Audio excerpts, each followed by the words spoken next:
through the procedure. This is going to be a 3-day procedure. The unknown is due on the 4th day, so that means if you have any issues, you have one more lab, kind of as a just as a little bit of a cushion. But in theory, you can get the unknowns done in 3 lab periods. Okay. So I'm just going to just cartoon based on the little flow chart up here.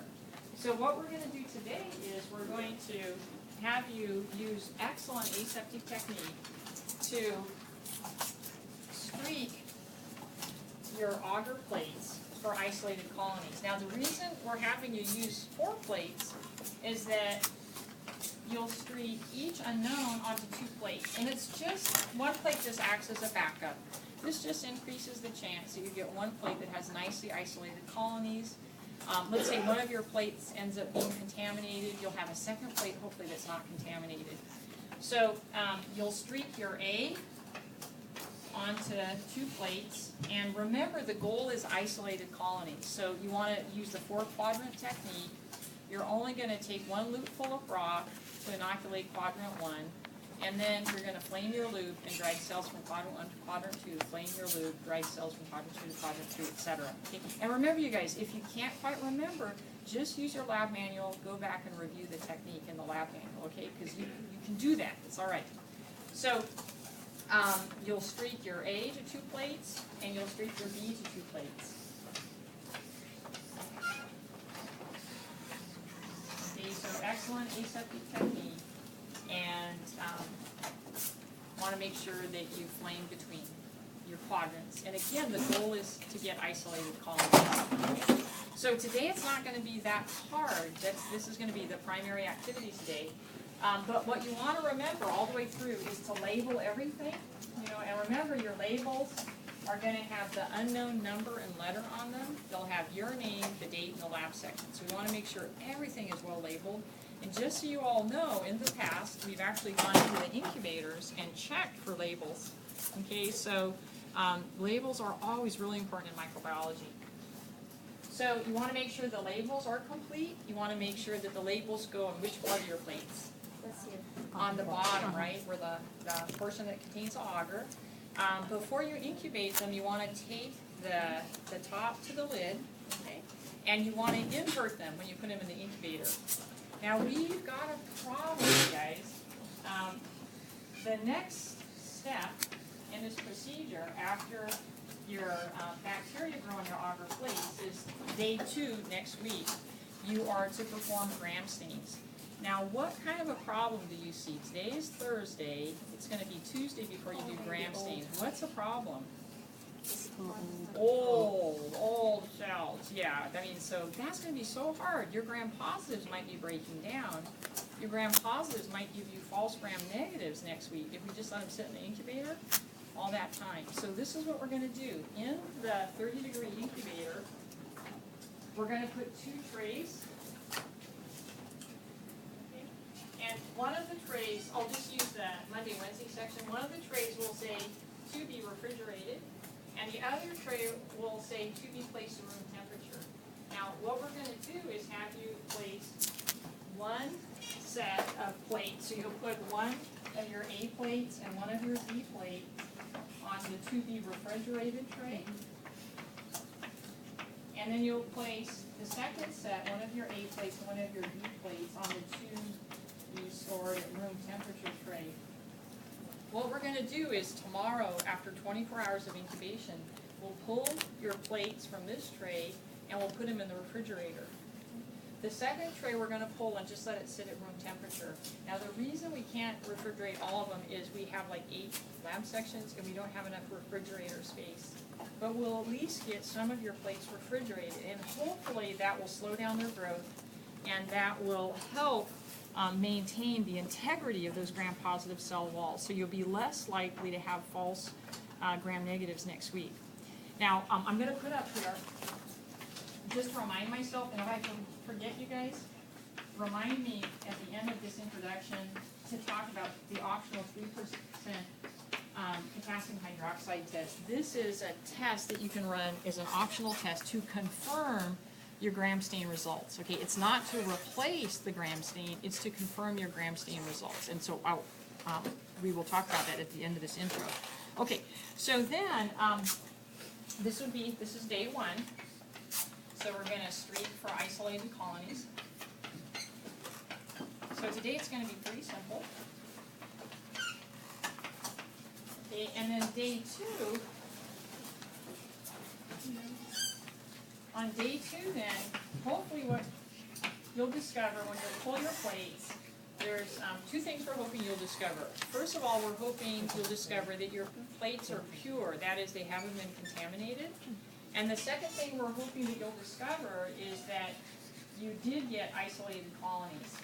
And remember, you guys, isolated colonies, they may be in quadrant 4 or 3 or 2.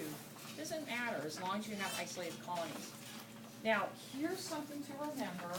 If you did perhaps pick up some airborne contaminants, you can see that you've got all this weird, different colored, different pigmented colony.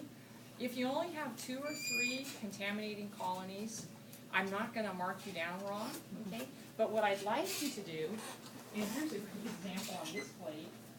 Okay, this is one of the plates that obviously had an airborne mold contaminant. What I want you to do is on the bottom of the plate, to show me you know it's a contaminant, I want you on the bottom of the plate to circle the contaminating colony and put an X through it, okay? So it tells me you know that was a contaminating colony. All right, and again, like I said, if you have 2 to 3 contaminating colonies, as long as you put a circle with an X through them, you'll have no points deducted.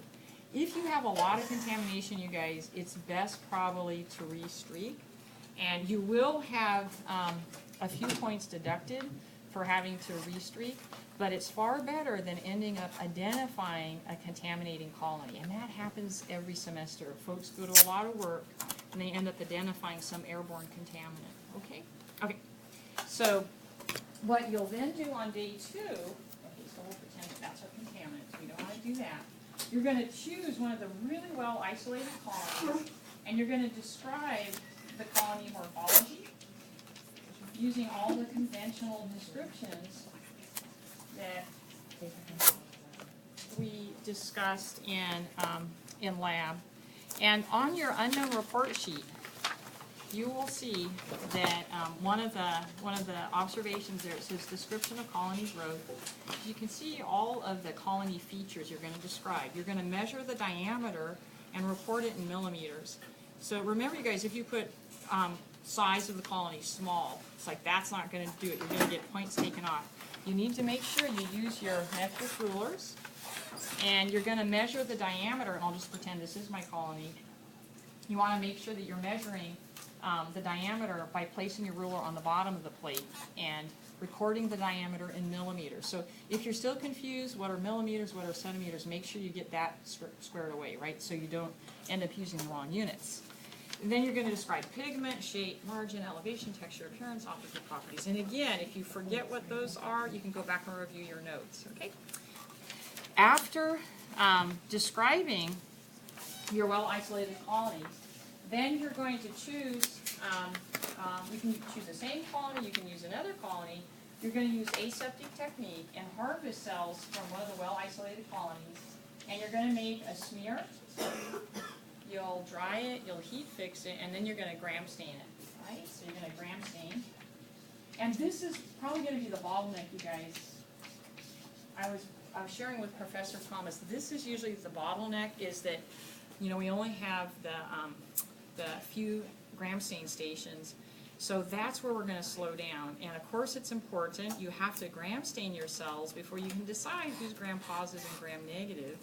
And the reason that's important is we'll see that we have one set of tests if the organism is gram positive and a separate set of tests if the organism is gram negative. So you have to gram stain before you can inoculate your tests. Okay, so that's going to be kind of the bottleneck there. All right, so you'll gram stain cells from your A colony. So let's say this is A, and then of course you're going to be doing the same thing on your B plate. So I'll make this up. We'll say the B organism is blue, some wild guy. So that's A, and this is B. Okay. So you'll repeat that, describe the colonies, you'll make your smear, your gram stain cells from your B plate, right? And then you look at them under your microscope. And you will then record your observations under the heading that says your description of cell shape, size, and cell arrangement. So the shape, cocci or bacilli. The size, you guys have to estimate the size. And remember, the way we're going to do that is we're going to use the diameter of the field of view and divide the diameter of the field of view by the number of individual cells it takes to span the diameter of the field of view. So you have to give us a size in micrometers. Yeah.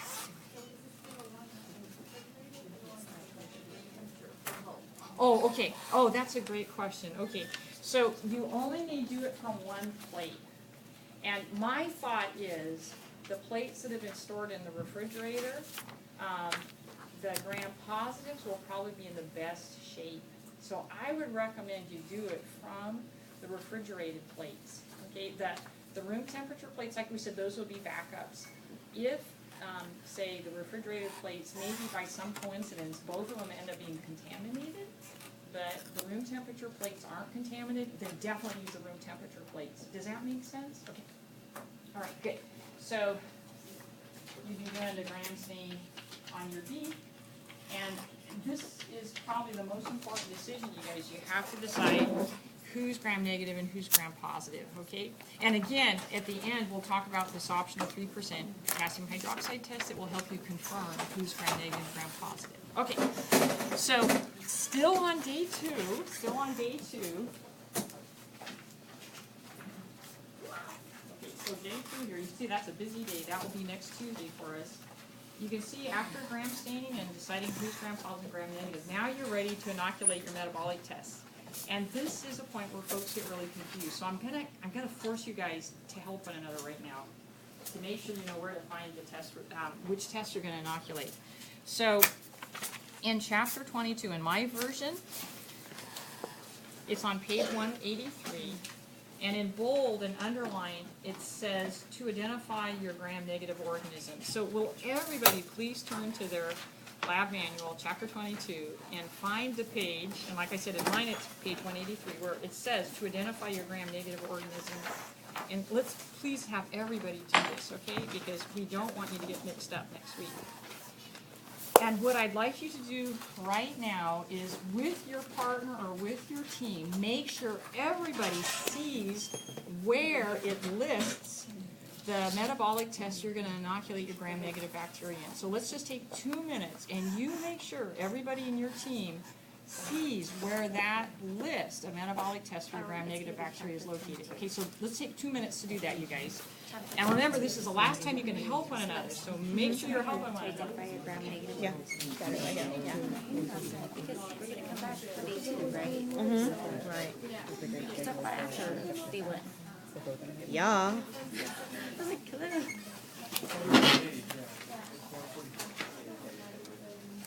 How do we know what's in What I'm doing is like I'm doing like the number and then the one that goes in the fridge and the one that is in the just gravity or just room temperature. Yeah. I just labeled them A and B. Oh yeah, you can do that. Yeah. Or 2 A's. Guys, right here. Yeah. Yes! Yeah, lens right here. Pick it out. No, right here. Well, what you can do is On your forehead. Yeah. It's on your forehead. Forehead. okay, does that make sense? You just big too. It's right here. Just pick it off. Okay. Okay, folks, so you help me out here. You know, I'm easily confused. So I want to make sure I know which metabolic test I'm going to inoculate for my gram-negative. So you guys read it out to me from the lab manual. Make sure you're not depending on your neighbors. They can't help you next week, right? Mm-hmm. So what are we going to inoculate our gram-negatives in? Your lactose. Okay.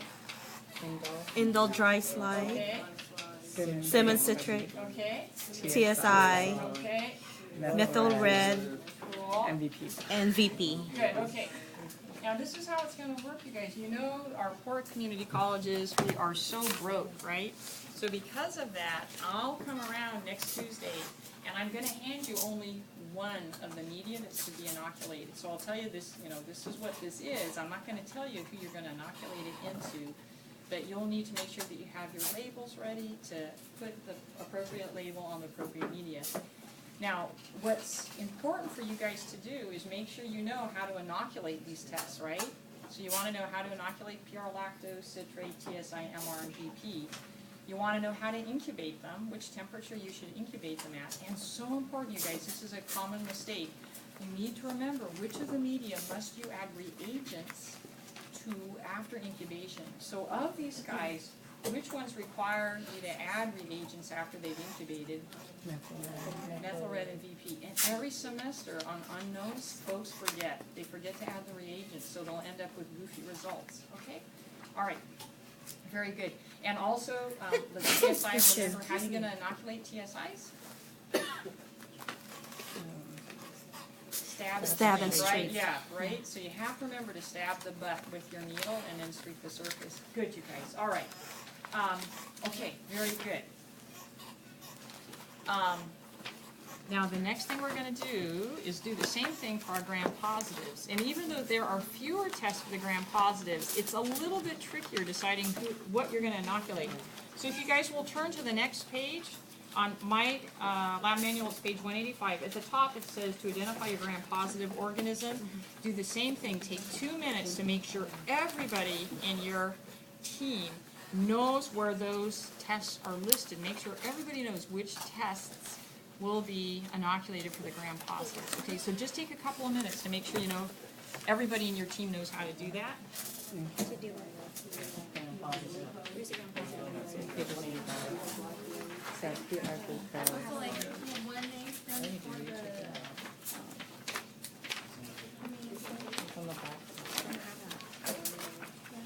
$185 now.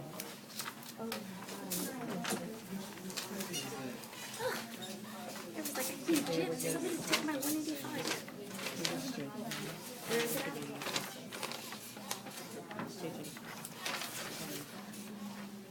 I see it. Yes, got it. And folks, if you have shy people in your team, make sure they, just double check with everybody. Make sure they know where to find these tests, okay?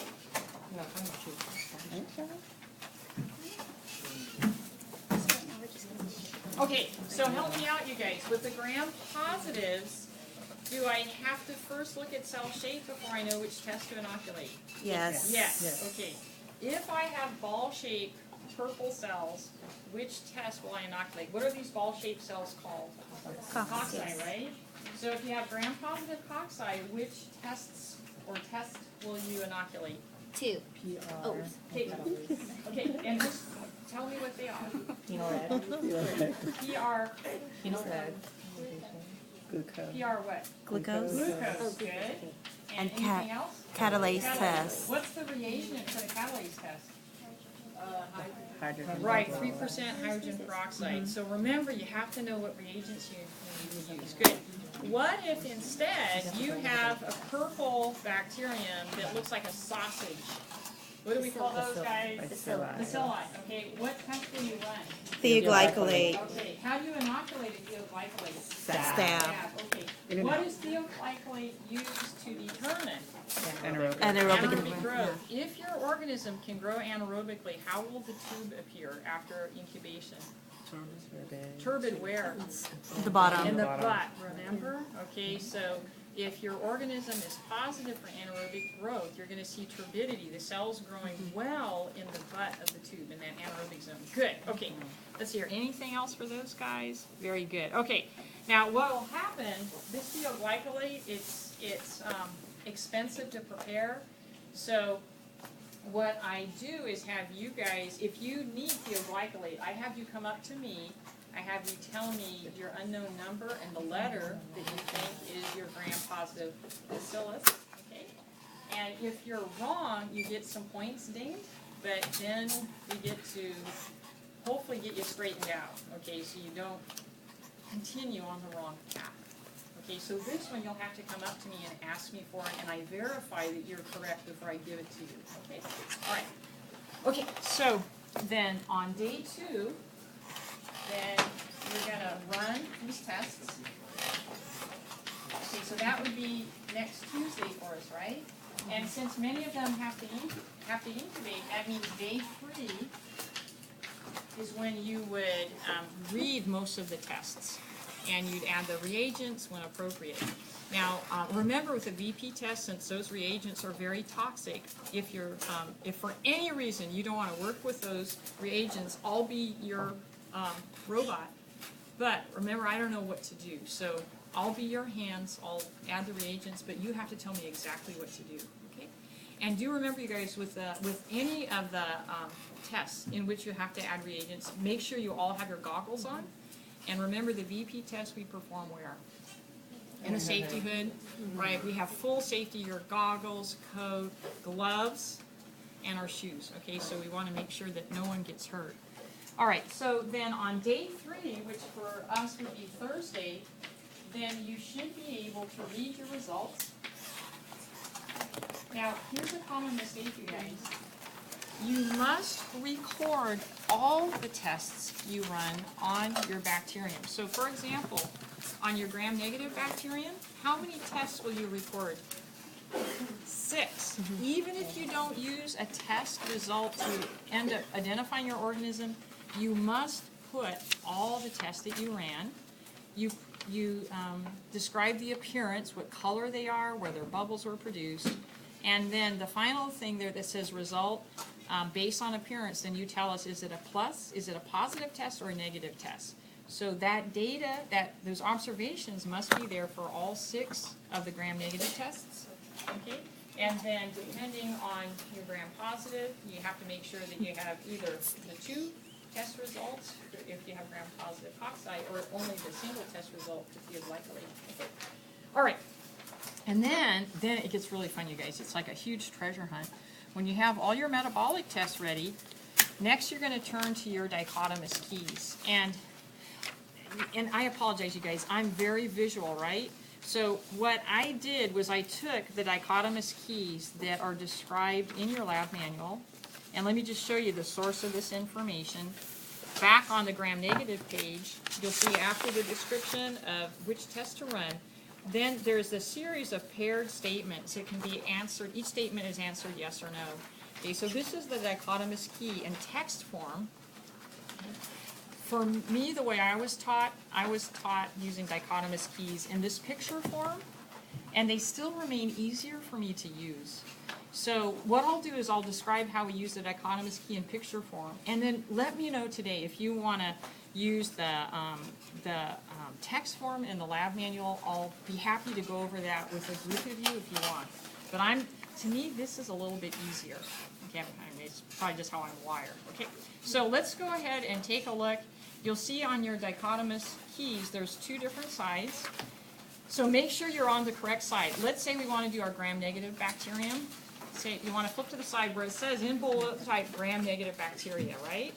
Okay, so the way the dichotomous key works, it's like you're walking along this pathway, and you cannot jump any steps. Every semester, folks want to jump steps. They're like, oh, I got a positive hydrogen sulfide production. So they want to jump right from there down to here, and that will mess you up totally.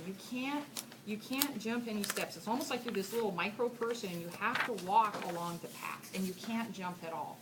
Okay? So let's just use an example, you guys, just to see if we're feeling good about this. So let's say, I'll just make up some results. Let's say pure lactose was yellow. Let's say indole was red. Let's say citrate was green. And let's say TSI was all yellow, no black. And let's say MR was red, and VP was yellow. Okay, so these are my observations, all right? So first of all, we need to decide, are they positive or negative? So PR lactose is yellow. Is that a positive or negative lactose fermentation? Positive. Okay, indole was red. Positive. Citrate was green. Negative. Negative. TSI, all yellow, no black. So we're going to score for H2S. Is that positive or negative? Okay, no black? No black? Negative. Negative, good. Okay, negative. MR red? Positive. VP yellow? after adding reagents. Oh, Okay, negative. PP yellow, Negative. negative, good, okay. So those are my results. And now what I wanna do is I wanna use my results and my gram-negative dichotomous key. I wanna walk the pathway and, there'll be a question, and I answer the question according to my results, and that determines which way I'm gonna go. So the first one here, it says, you guys, lactose fermentation with acid production, question mark. If we had lactose fermentation with acid production, we would go to the right-hand path, right? Yeah. If there was no acid production, we would go to the left-hand path where it says no. Okay, so which path are we gonna choose, the right or the left-hand path? Right is yes, left is no. Yes. Yeah. We're gonna go right, where it says yes, so that means we have lactose fermentation with acid. Okay, what's, the next decision we have to make, we have to see where the path splits. So let's go left first, and the left path would be, our organism is indole positive, citrate negative. Does that match our organism? Indole positive, Yes. citrate negative, it does match our organism, we're finished. Who do we have? E. coli. E. coli, right. Let's pretend, you guys, different organism altogether. We had lactose fermentation, but then, let's say ours was indole negative, citrate positive. Which split do we go, right or left? For indole negative, citrate positive, totally different organism. Right. Well, excuse me, am I reading that right? Yeah, we go right, right? Now we have another split. So let's say our organism was H2S positive, MR negative, EP negative. Which path do we take, right or left? Left, right? And who would we have with those different results? Citrobacter weinstein, right? So you guys see how to use the dichotomous key, all right? So then the final step would be then, for your gram-negative, let's go back to the original sample here, where we said we had E. coli. Then what we do is under the gram-negative column, where it says species name, we're gonna write Escherichia coli, and we're gonna underline it. We'll capitalize the genus, the first letter of the genus name, everything else is in lowercase. You wanna use proper convention, and voila, you're finished with your gram-negative. Now with the gram-positive, we're just gonna flip it over. We'll flip it over, you guys, to gram-positive, and you see the first choice we have is cell shape. So let's, just as a gee whiz, you guys, let's say that we have gram-positive cocci, all right? And let's say the P, our glucose, was yellow. So which path do we take? If the PR glucose was yellow, does that mean glucose was not fermented or it was fermented? Yellow means it was fermented, so do we go left or right? Right, okay. And then we need to take into account our catalase. So when we mixed our gram-positive into 3% hydrogen peroxide, there were bubbles. Is that positive or negative catalase? Positive. Positive catalase, so do we go right or left? Left. Left. And so who is our organism? Staphylococcus epidermidis, okay? So you get how to use these keys? Okay.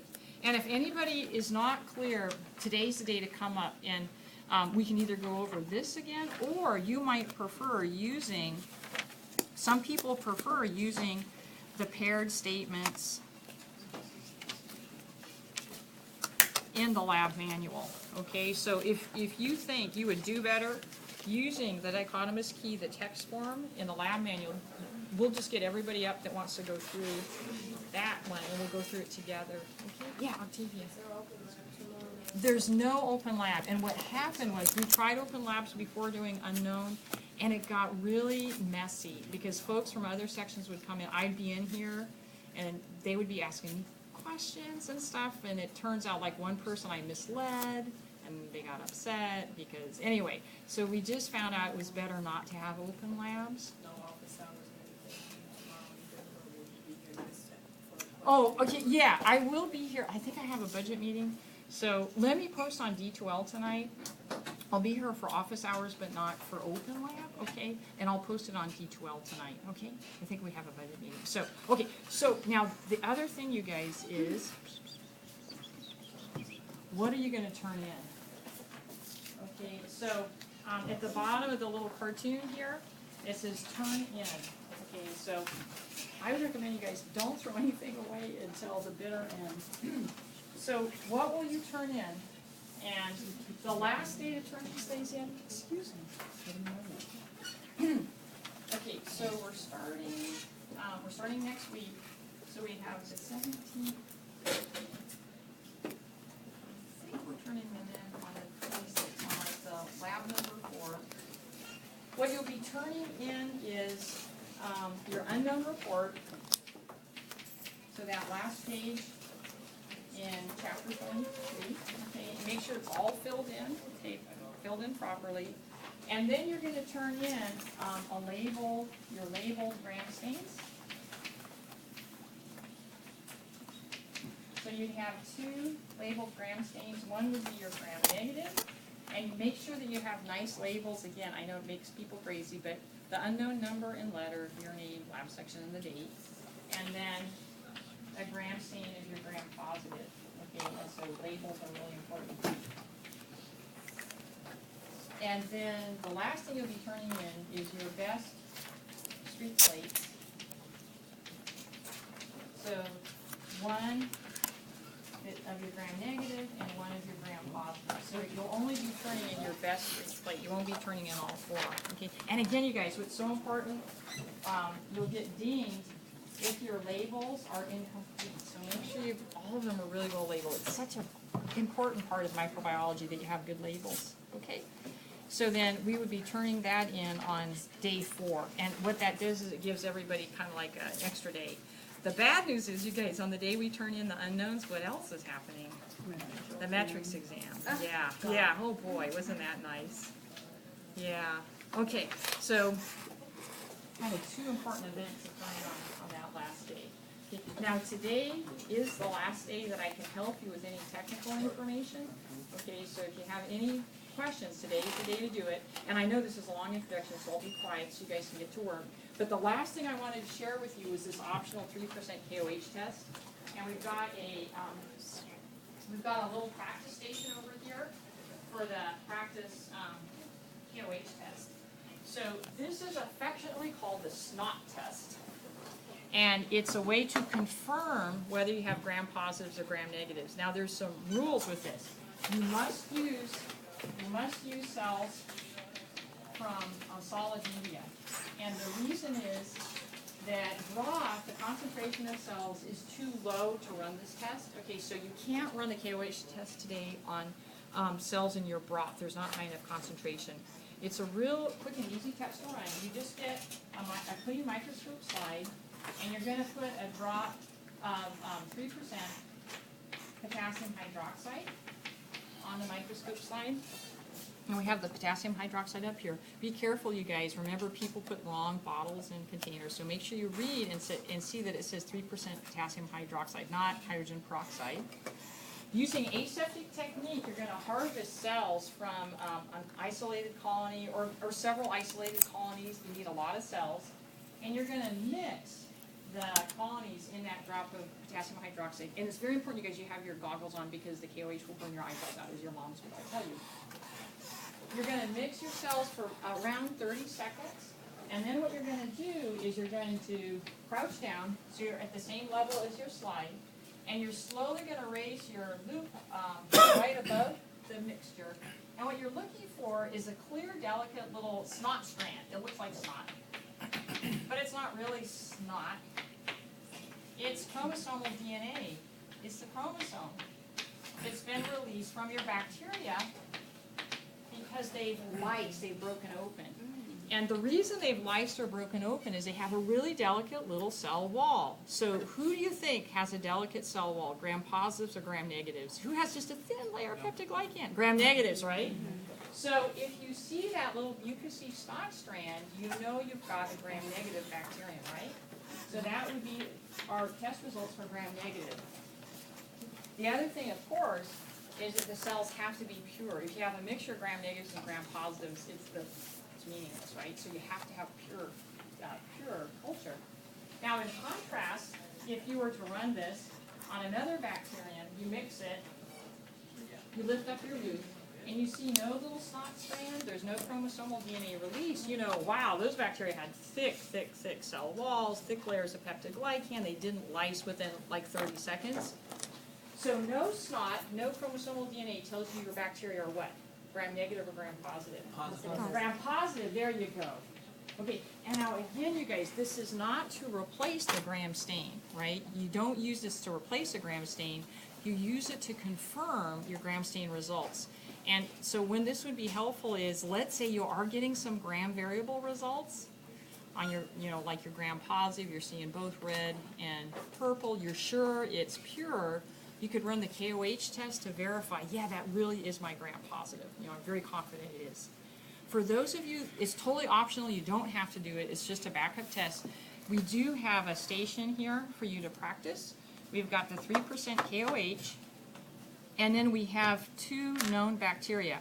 The plates that are marked M, this is Micrococcus luteus, a gram-positive bacterium. And the plates that are marked P, this is Proteus vulgaris, cousin of E. coli. These are gram-negative. So just if you want to practice, the station will be available for you with the control plates during the unknowns. So if you want to run it with controls when you're actually doing your unknowns next week, you're welcome to, okay? But remember, it doesn't replace the gram stain. It's to confirm the gram stain results, okay? All right, you guys. So what I'm going to do now is just be quiet so you guys can work. But remember,